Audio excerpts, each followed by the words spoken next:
안녕하세요. 향후 5년 시장 평균 수익률을 넘어서는 성과. 이거 뭐 투자자라면 누구나 바라는 거겠죠. 그렇죠. 꿈의 목표죠.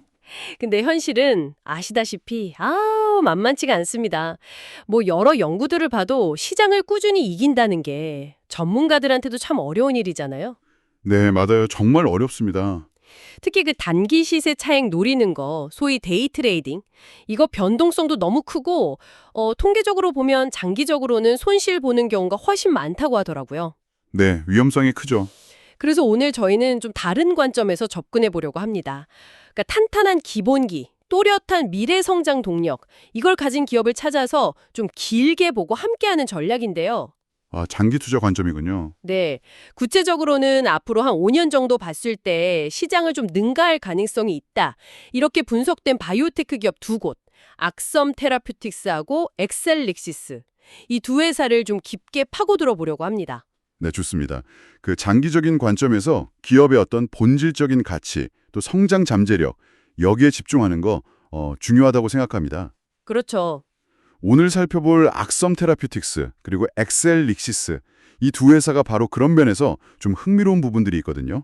어떤 점들이죠? 현재 어떤 성과를 내고 있는지, 그리고 어쩌면 더 중요할 수도 있는데 앞으로 어떤 성장 스토리를 써내려갈지 그 구체적인 성장 동력들, 이걸 중심으로 좀 자세히 들여다볼 필요가 있겠습니다. 이 두 회사가 왜 특별히 좀 주목을 받는지 그 이유를 같이 한번 찾아보시죠. 좋습니다. 그럼 먼저 악섬 테라퓨틱스, 티커 AXSM, 여기부터 시작해 볼까요? 악섬은 뭐랄까 비교적 빠르게 성장 중인 중견 바이오테크 기업인데요. 네, 현재 제품 세 가지가 시장에 나와 있죠.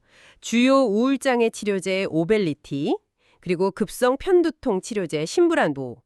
또 하나는 그 기면증이나 수면 무호흡증 관련해서 낮에 너무 졸린 거 있잖아요. 과도한 주간 졸림증, 그걸 관리하는 수노시. 이렇게 세 개입니다.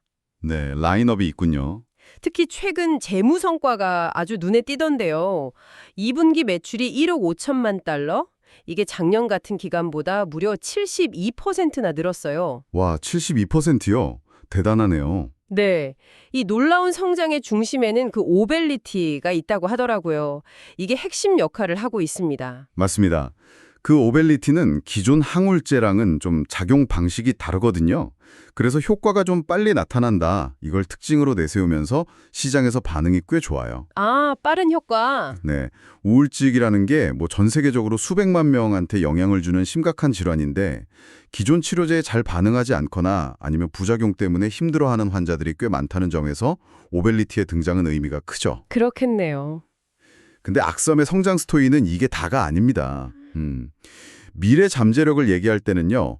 올해 1월에 미국 FDA 승인받고 6월에 이제 본격 출시된 편두통 치료제 심브라보, 이걸 빼놓을 수가 없어요. 편두통 치료제요. 편두통이라면 이거 정말 많은 분들이 겪는 질환 아닌가요? 제 주변에도 보면 편두통 때문에 진짜 힘들어하는 분들 꽤 계시던데. 정확하십니다. 미국에서만 봐도 편두통 환자가 한 3,900만 명, 이 정도로 추산될 만큼 시장이 어마어마하게 큽니다. 3,900만 명이요? 와우. 네, 편두통이 그냥 머리 아픈 게 아니잖아요. 막 메스껍고 빛이나 소리에도 예민해지고 환자 삶의 질을 심각하게 떨어뜨리죠. 그런데 중요한 건요. 기존에 먹는 편두통 약 있잖아요. 경구용 치료제. 이걸 복용하는 환자 중에 상당수가 효과에 만족을 못한다는 거예요. 그래요? 네. 조사 결과를 보면 한 70% 이상이 반응이 좀 불충분하다 이렇게 느끼고 심지어 80% 이상은 부작용이나 뭐 효과 부족 이런 이유로 1년 안에 치료를 그냥 중단해버린대요. 70%? 80%? 아니, 그렇게 높다고요? 와, 그건 정말. 네, 그렇죠. 이게 바로 심부나보가 파고들 수 있는 미충족 의료 수요인 겁니다. 그러니까 기존 치료 옵션에 만족 못하는 거대한 환자 그룹이 있다는 뜻이죠. 아니, 기존 약들이 있는데도 그렇게 많은 사람들이 만족을 못한다면, 와, 심브라보가 그 틈새를 잘 파고들기만 하면 정말 엄청난 기회가 될 수도 있겠는데요? 그렇죠. 근데 뭐 이미 시장에 여러 약들이 나와 있잖아요. 경쟁이 치열할 텐데 심브라보가 어떻게 좀 차별화돼서 시장에 빨리 자리 잡을 수 있을까요? 뭐 출시 초기에는 어려움도 좀 있지 않을까요? 좋은 질문이십니다. 물론 경쟁 치열하죠. 하지만 심브라보는 그 기존 약물들하고는 좀 다른 성분 조합, 그리고 작용 방식을 통해서 효과나 안정성 면에서 좀 더 나은 프로파일을 제공하겠다. 이런 목표를 가지고 있어요. 아하. 특히 뭐 예를 들면 기존 약에 잘 반응 안 했던 환자들, 이런 분들한테는 새로운 대안이 될 수 있다. 이 점을 좀 강조하면서 마케팅을 하지 않을까 싶습니다. 그렇군요. 그리고 또 악섬이 오벨리티를 성공적으로 시장에 안착시킨 경험이 있잖아요. 네, 그렇죠. 쪽 수요를 생각해보면 심브라부는 앞으로 한 10년 이상 악섬의 성장을 이끌 아주 중요한 동력이 될 잠재력 충분히 가지고 있다고 평가됩니다. 그렇군요. 현재 잘 나가는 오벨리티에 더해서 심브라보라는 새로운 성장 엔진까지 이제 장착하게 되는 셈이네요. 그런데 악성 관련해서 더 흥미로운 이야기가 있다고요? 네, 여기서부터가 정말 흥미로운 지점인데요. 바로 오벨리티의 잠재적인 적응증 확장 가능성입니다. 적응증 확장이요? 네, 그러니까 이미 특정 질병에 허가받은 약을 다른 질병이나 증상 치료에도 쓸 수 있게 추가로 승인받는 걸 말하는 거죠. 아하, 악섬이 오벨리티를 가지고 알츠하이머병 환자들에게 흔히 나타나는 증상 중 하나인 초조 증상 있잖아요. 막 안절부절 못하고 짜증내는 거. 그 치료에 쓰기 위한 임상 연구를 진행했고 결과가 꽤 긍정적으로 나왔어요. 알츠하이머병 관련 초조 증상이요? 그게 구체적으로 어떤 거고 시장 기회는 어느 정도나 될까요? 알츠하이머병 하면 보통 인지기능 저하를 떠올리시는데 병이 진행되면서 많은 환자분들이 굉장히 안절부절 못하고 쉽게 짜증내고 어떨 땐 좀 공격적인 행동까지 보이기도 하는 그런 초조 증상을 겪으세요. 아, 네네. 이게 환자 본인도 힘들지만 옆에서 돌보는 가족들한테도 정말 엄청난 스트레스거든요. 그렇겠네요. 정말 힘들죠. 미국 내 알츠하이머 환자가 약 700만 명 정도 되는데 그중에 한 70%, 그러니까 거의 500만 명 가까이가 이런 초조 증상을 겪는 걸로 알려져 있어요. 700만 명 중에 500만 명이요? 네. 그런데 놀랍게도 이렇게 심각한 증상에 대해서 미국 FDA의 정식 승인을 받은 치료제가 딱 하나밖에 없어요. 네, 딱 하나요? 네. 그 외에는 뭐 다른 목적으로 개발된 약들을 좀 쓰기도 하는데 효과가 제한적이거나 부작용 우려가 좀 있고요. 즉, 효과적이면서도 안전한 치료 옵션에 대한 수요가 어마어마하게 크다는 의미죠. 와, 500만 명 환자인데 승인된 약은 단 하나뿐이다. 이건 뭐 정말 거대한 미충족 수요 시장이네요. 만약에 오벨리티가 이 적응증을 추가로 받게 된다면 그 파급 효과는 진짜 상상 이상일 것 같은데요. 정확합니다. 만약 오벨리티가 알츠하이머병 관련 초조 증상 치료제로 승인을 받는다면요. 이건 단순히 매출 증가 그 이상입니다. 악섬이라는 회사의 가치 자체를 근본적으로 바꿔놓을 수 있는 그런 잠재력을 가진 거죠. 와, 연간 최대 매출 기준으로 봤을 때 수십억 달러 규모의 블록버스터급 약물로 성장할 가능성까지 이야기가 나오고 있습니다. 블록버스터요? 물론 뭐 임상 결과가 최종 승인까지 이어질지는 지켜봐야겠죠. 하지만 이 가능성 자체만으로도 악섬의 미래 가치를 평가할 때 아주 중요한 고려사항이 되는 겁니다. 이야, 현재 성장세도 좋은데 새로운 편두통 치료제도 있고 거기다 블록버스터 잠재력까지 가진 적응증 확장 가능성이라니 악섬의 파이프라인이고 정말 탄탄해 보이는데요. 혹시 이 외에 또 주목할 만한 다른 개발 계획 같은 것도 있나요? 물론입니다. 악섬 파이프라인이 꽤 깊고 다양해요. 예를 들어서 그 기면증 치료제로 개발 중인 AXS-10이라는 후보 물질이 있거든요. 네. 이게 이미 3상 임상 시험을 성공적으로 마쳤습니다. 아, 3상이요? 그럼 거의 막바지네요. 네, 그렇죠. 3상이라는 게 신약 허가 신청 바로 전에 대규모 환자들 대상으로 약의 효능, 안전성 최종적으로 확인하는 아주 중요한 단계거든요. 네네. 악섬이 이 결과를 가지고 이제 규제 당국에 승인 신청을 준비하고 있고요. 또 이미 나와 있는 수노씨를 ADHD 치료제로 적응증을 넓히려는 임상도 하고 있고요. 아, ADHD까지요? 네, 그리고 섬유 근육통이라고 만성 통증 질환이 있는데 이걸 치료하기 위한 AXS-14라는 후보 물질, 이것도 후기 임상 시험이 곧 시작될 예정입니다. 이야. 이렇게 여러 후기 단계 임상 프로그램들이 동시에 막 진행되고 있다는 거. 이건 악섬이 그냥 한두 개 제품에만 의존하는 게 아니라 지속적인 성장을 위해서 파이프라인을 아주 체계적으로 만들고 있다는 걸 보여주는 거죠. 정말 다각도로 성장 동력을 마련하고 있네요. 강력한 현재 매출 성장에다가 이렇게 미래를 준비하는 깊이 있는 파이프라인까지 결합된다면 말씀하신 대로 향후 5년간 시장을 능가할 수 있다. 이런 전망에 상당히 힘이 실리는 것 같습니다. 네, 그렇죠. 물론 뭐 바이오테크 투자는 항상 그 임상 실패나 규제 지연 같은 위험이 따른다는 점도 당연히 염두에 둬야겠지만요. 자, 그럼 이제 두 번째 기업으로 넘어가 볼까요? 엑셀릭스, 티커 EXEL입니다. 엑셀릭스는 어떤 강점을 가진 회사인가요? 엑셀릭스는 주로 항암제 개발에 집중하는 그런 바이오테크 기업입니다. 이 회사를 딱 대표하는 약물이 바로 카보메틱스예요. 카보메틱스요? 네, 카보메틱스는 특정 유형의 간암 그리고 신장암, 특히 그 신세포암 치료에 아주 널리 쓰이고 있습니다. 신세포암이 성인 신장암 중에 제일 흔한 유형인데 카보메틱스가 이 분야에서 가장 많이 처방되는 약물 중 하나로 딱 자리매김하면서 굉장히 큰 성공을 거뒀죠. 아, 그렇군요. 카보메틱스는 티로신 키나제 억제제 TKI라는 계열의 약물인데요. 암세포가 막 성장하고 분열하는 데 필요한 특정 신호 전달 경로를 차단하는 그런 방식으로 작용합니다. 카보메틱스가 그렇게 성공적인 약물이라면 엑셀릭시스 매출도 뭐 꾸준히 잘 나오고 있겠네요. 네, 그렇습니다. 카보메틱스는 수년에 걸쳐서 여러 종류의 암, 그리고 다양한 치료 단계에 대한 적응증을 꾸준히 넓혀왔어요. 그래서 카보메틱스 하나만 가지고도 마치 여러 개의 파이프라인을 가진 것 같은 그런 효과를 내면서 엑셀릭시스 성장을 줄 이끌어왔죠. 그 자체로 파이프라인이네요. 그렇죠. 다만 최근 2분기 실적 발표 때 총 매출이 작년 같은 기간보다 한 11% 정도 줄었어요. 5억 6,830만 달러로 나왔는데 그래서 일부 투자자들이 이거 왜 줄었지? 하고 좀 의아하게 생각했을 수도 있습니다. 오, 그러네요. 매출이 줄었다고요? 주력 제품이 성공적이라면서 왜 그런 결과가 나왔죠? 그게 이유가 있습니다. 이게 협력사로부터 받는 로열티나 마일스톤 같은 거 있잖아요. 그걸 협력 수익이라고 하는데 그게 줄어서 그래요. 특히 작년 2분기에 일회성으로 아주 큰 규모의 마일스톤 금액이 딱 잡혔던 그런 기저효과가 있었거든요.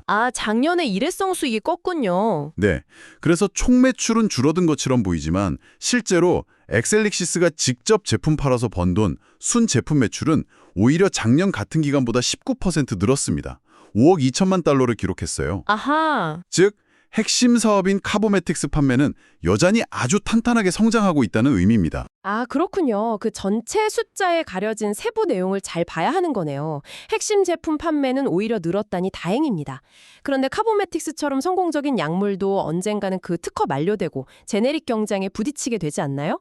값싼 복제량 나오면 매출 확 줄 수도 있을 텐데요. 그거 정말 중요한 지적입니다. 실제로 특허 만료는 모든 제약바이오 기업들이 안고 있는 숙제죠. 그렇죠. 그런데 엑셀릭시스가 카보메틱스 관련해서 여러 특허 소송을 진행했는데 여기서 꽤 유리한 합의를 이끌어냈어요. 그래서 주요 시장인 미국에서 적어도 2030년 초반까지는 제네릭 경쟁을 막을 수 있게 됐습니다. 와, 2030년 초까지요. 그건 정말 큰 장점인데요? 네, 그렇죠. 이게 뭘 의미하냐면 앞으로 최소 5년 이상 카보메틱스가 안정적으로 매출을 내면서 엑셀릭시스의 캐시카우 역할을 계속할 수 있다는 거예요. 이 기간 동안 번 돈으로 또 새로운 신약 개발에 투자할 수 있겠죠. 안정적인 현금 흐름을 바탕으로 미래를 준비할 시간을 번 셈이네요. 그렇다면 엑셀릭시스의 미래, 그러니까 파이프라인에서는 어떤 점을 좀 주목해야 할까요? 카보메틱스 다음 주자는 누군가요? 현재 가장 기대를 많이 모으고 있는 후보 물질은 잔잘린티닙입니다. 잔잘린티닙. 네, 이 약도 카보메틱스랑 같은 TKI 계열인데 좀 다른 표적들을 같이 공략하는 차세대 약물로 개발되고 있어요. 최근에 엑셀릭시스가 이 잔잘린티닙을 가지고 전이성 대장암 환자 대상으로 한 3상 임상시험에서 꽤 긍정적인 초기 결과를 발표했습니다. 전이성 대장암이요? 네, 암이 처음 생긴 대장이나 직장을 벗어나서 간이나 폐 이런 다른 장기로 퍼진 상태를 말하는데요. 안타깝게도 2단계가 되면 5년 생존율이 15%가 채 안 돼요. 굉장히 낮죠. 15% 미만. 네, 그래서 효과적인 새로운 치료 옵션이 정말 절실한 상황입니다. 생존율이 그렇게 낮군요. 잔잘린티닙이 어떤 긍정적인 결과를 보였는데요. 임상 결과를 보면요. 잔잘린티닙을 포함한 병용요법이 기존 표준 치료법이랑 비교했을 때 전체 생존 기간, OS라고 하죠. 이걸 통계적으로 의미 있게 개선한 걸로 나타났습니다. 전체 생존기간 개선이요? 네. 전체 생존 기간은 항암제 임상에서 가장 중요하게 보는 지표 중 하나잖아요. 치료 시작하고 환자가 얼마나 생존했는지를 보는 건데 이 생존 기간을 늘렸다는 건 잔잘린티닙이 전이성 대장암 환자들한테 실질적인 도움을 줄 수 있는 새로운 치료 옵션이 될 가능성을 보여준 거니까요. 굉장히 고무적인 결과죠. 와, 물론 최종 데이터 나오고 규제 당국 검토도 남아있지만 잠재력은 충분히 확인했다 이렇게 볼 수 있습니다. 생존기간 연장이라니 정말 의미 있는 결과네요. 혹시 대장암 말고 다른 암에 대한 연구도 진행 중인가요? 네, 잔잘린티닙은 대장암뿐만 아니라 신장암, 방광암 등등 다양한 종류의 암에 대해서도 단독으로 쓰거나 다른 약이랑 같이 쓰는 병용요법으로 활발하게 임상시험이 진행되고 있습니다. 그렇군요. 엑셀릭시스는 카보메틱스로 쌓은 그 항암제 개발 노하우, 그리고 TKI 약물에 대한 깊은 이해, 이걸 바탕으로 잔잘렌티닙을 제2의 카보메틱스로 키우려는 그런 전략을 가지고 있는 거죠. 이 외에도 뭐 초기 단계의 다른 항암 후보 물질들도 파이프라인에 있고요. 그렇군요. 엑셀릭시스를 정리해보면 특허로 보호받는 강력한 핵심 제품 카보메틱스. 이게 안정적인 현금 흐름을 만들어주고 있고 그 돈을 바탕으로 잔잘렌티닙이라는 아주 유망한 차세대 항암제를 비롯해서 파이프라인 개발에 투자하고 있다. 이렇게 요약할 수 있겠네요. 특히 그 미충족 수요가 높은 항암 분야에 딱 집중하는 전략이 인상적입니다. 맞습니다. 카보메틱스의 지속적인 성장과 특허 보호 기간, 그리고 잔잘렌티닙을 필두로 한 유망한 파이프라인의 조합. 이게 바로 엑셀릭시스가 앞으로 5년 동안 시장 평균을 넘어서는 성과를 낼 수 있다. 이렇게 보는 주장의 핵심 근거가 되는 거죠. 네. 물론 뭐 잔잘렌티닙의 최종 임상 결과가 어떻게 나올지, 아니면 경쟁 약물이 또 갑자기 등장할 가능성, 뭐 이런 위험 요인도 당연히 존재합니다. 하지만 현재까지 보여준 데이터나 전략은 충분히 긍정적으로 평가할 만합니다. 오늘 두 기업 악섬 테라퓨틱스하고 엑셀릭시스에 대해서 정말 깊이 있는 이야기를 나눠봤습니다. 정리를 좀 해보면 악섬은 오벨리티와 심브라소라는 현재 그리고 가까운 미래의 성장 동력에 더해서 알츠하이머병 초조 증상이라는 엄청난 잠재력을 가진 파이프라인을 보유하고 있다는 점. 네, 그렇죠. 그 잠재력이 크죠. 그리고 엑셀릭시스는 강력한 캐시카우인 카보메틱스의 안정성, 그리고 잔잘렌티닙이라는 차세대 주자의 잠재력, 이걸 동시에 갖추고 있다는 점, 이게 핵심인 것 같습니다. 두 회사 모두 뭐랄까 탄탄한 현재와 기대되는 미래를 가지고 있다는 점에서 장기적인 관점에서 주목할 가치가 충분히 있어 보입니다. 그렇죠. 오늘 저희가 나눈 이야기가 여러분께 왜 의미가 있을 수 있을까요? 단순히 이 두 기업 주가가 어떻게 될 거다 이걸 예측하려는 게 아닙니다. 중요한 건 투자에 접근하는 그 방식에 대한 고민인 거죠. 네, 방식이 중요하죠. 앞에서도 잠깐 얘기했지만 그 단기적인 시장 변동에 따라서 막 사고팔고 하는 전략은 통계적으로 성공하기가 참 어렵습니다. 반면에 오늘 살펴본 것처럼 기업의 어떤 본질적인 가치, 그러니까 현재 경쟁력이 어떻고 미래 성장 가능성은 어느 정도인지 이걸 깊이 분석하고 좀 긴 호흡으로 투자하는 방식, 이게 보다 좀 지속 가능한 성과를 추구하는 데 도움이 될 수 있다는 거죠. 맞아요. 물론 이것도 뭐 위험이 전혀 없는 투자는 아니지만 접근 방식 자체에 대해서 한번 생각해 볼 필요가 있다는 점을 좀 강조하고 싶습니다. 맞습니다. 단기적인 결과에 막 기뻐하고 슬퍼하기보다는 이 기업이 앞으로 만들어갈 미래 가치의 동력이 대체 뭘까? 그 잠재력은 어느 정도고 또 내재된 위험은 뭘까? 이걸 함께 고려하면서 자기만의 투자 원칙을 세우는 게 중요하겠죠. 여러분은 어떤 투자 접근 방식을 가지고 계신가요? 그리고 어느 정도의 위험을 감수하면서 어떤 종류의 성장을 기대하고 계신지 이런 질문들을 스스로에게 한번 던져보는 계기가 되었으면 좋겠습니다. 네, 마지막으로요. 오늘 논의를 바탕으로 한 가지 더 생각해 볼 만한 질문을 좀 던져드리고 싶습니다. 오늘 본 악섬이나 엑셀릭시스처럼 바이오테크 분야는 성공하면 정말 높은 수익을 기대할 수 있잖아요. 그렇죠. 하이 리스크, 하이 리턴이죠. 맞습니다. 동시에 신약 개발 과정 자체가 굉장히 길고 또 임상 실패하거나 규제 승인 거절당하는 이런 본질적인 위험도 아주 크단 말이죠.